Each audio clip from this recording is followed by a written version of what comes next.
Impossible, double it. But they have disregarded 8 ahadith in Sahih Bukhari, which we have recorded in this book for them. They're going to have to respond to this book. Secondly, they have disregarded something else. The Jews are back in the Holy Land. The Qur'an declares that it explains all things. And therefore the Qur'an must explain the return of the Jews to the Holy Land. What is that explanation? Come on, stop eating halwa and give me the explanation. They don't have it. They have disregarded a third thing. Some 50 years after the Hijrah, the Khalifa, I think he must have been Uthman radiallahu ta'ala, sent a delegation to go search for the barrier, the one built by Zulkarnain. The delegation traveled and they found the barrier in the Caucasus Mountains. And the delegation returned to Medina to report that the barrier was lying in ruins. The world of Islamic scholarship has disregarded all of this evidence. The world of Islamic scholarship is at its wit ends to try to explain the phenomenon of globalization, which is taking place in the world today. The explanation is Gog and Magog, but they cannot give that explanation because they're waiting for the son of Mary to come back.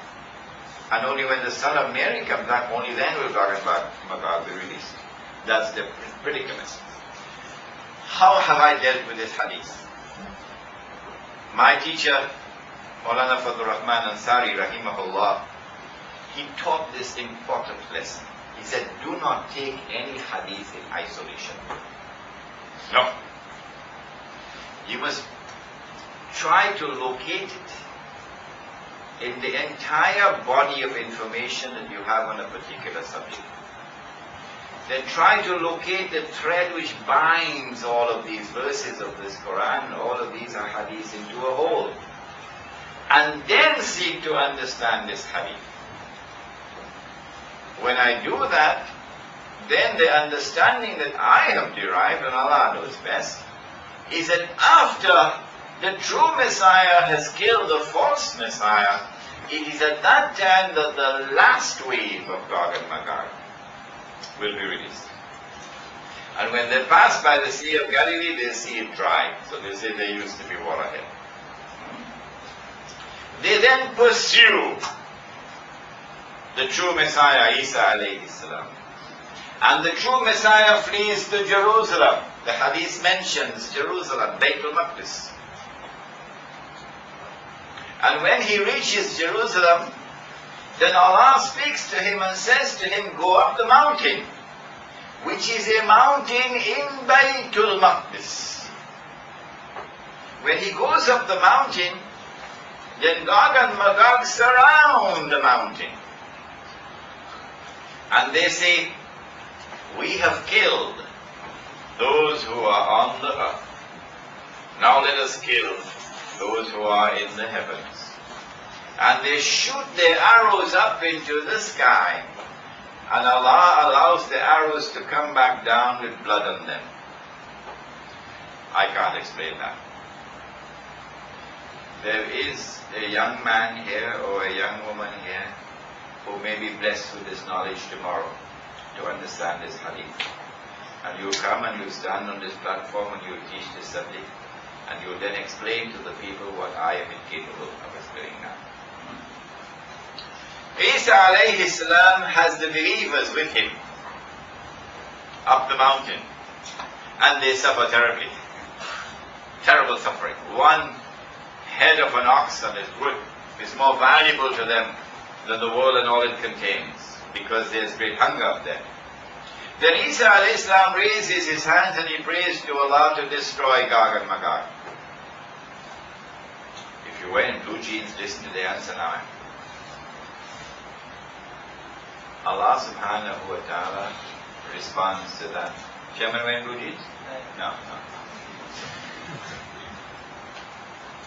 I refer to blue jeans because this is the most visible symbol of the global society, the emergence of globalization. That everybody in blue jeans, even grandma in blue jeans, priest in blue jeans, rabbi in blue jeans, sheikh in blue jeans, hijab at the top, blue jeans below, so. Chinese in blue jeans, Pakistanis in blue jeans, Arabs in blue jeans, even the Malay in blue jeans. This is the global society. So I use the blue jeans because it's the most visible symbol. This blue jeans society is now going to be attacked. The Gog and Magog world. Isa alayhi salam prays to Allah to destroy Gog and Magog. What does Allah subhanahu wa ta'ala do? He sends a little insect which attacks them at the back of their neck. And as they attack at the back of the neck by this little insect, they all fall down, paralyzed, and by next morning, they're all dead. Strange, isn't it? And so many are dead, no one to bury the bodies, so the bodies begin to stink. That is the tomorrow that is coming.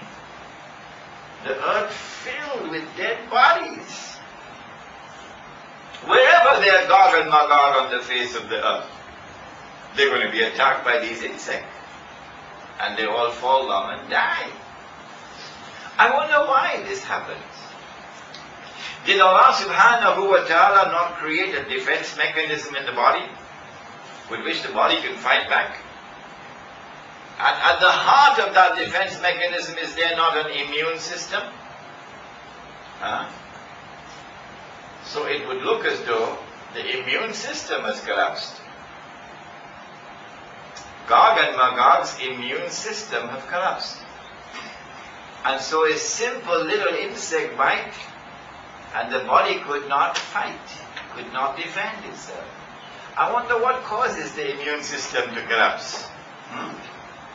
This is a detail I couldn't give you last time. Well, where does the immune system get its sustenance from? From a pharmacy? Oh no. The immune system gets its sustenance from food. Food, makan. And therefore food not only provides nutrition, but food also has a medicinal function to perform. Okay? So the great engineer, when he engineered the genetic composition of food, delivered food which could perform multi-dimensional functions. Okay? When Gog and Magog went into food, they said, we can do a better job than you did. So they now re-engineer the genetic composition of food, and then they deliver a new seed which can give a bigger crop. So you make more money. Every farmer in the world now wants the genetically re-engineered seeds because it's a bigger crop. I mean, you've done a better job than God did. You make more money as well. But as you eat the new genetically re-engineered food, if you don't believe me, go ahead and eat it. No, I'm going to stop you. As you eat the new genetically re-engineered food, and which is precisely what the supermarkets are selling, as you drink the milk from animals which have been injected with hormone injections, you don't believe me, go ahead and drink it. I'm not stopping you. As you eat the meat from animals which have been injected with hormone injections and which have been fed with genetically re-engineered feed, as you drink that milk and you eat that meat and you eat these vegetables, you get sustenance which provides nutrition, yes. But can it function medicinally? No.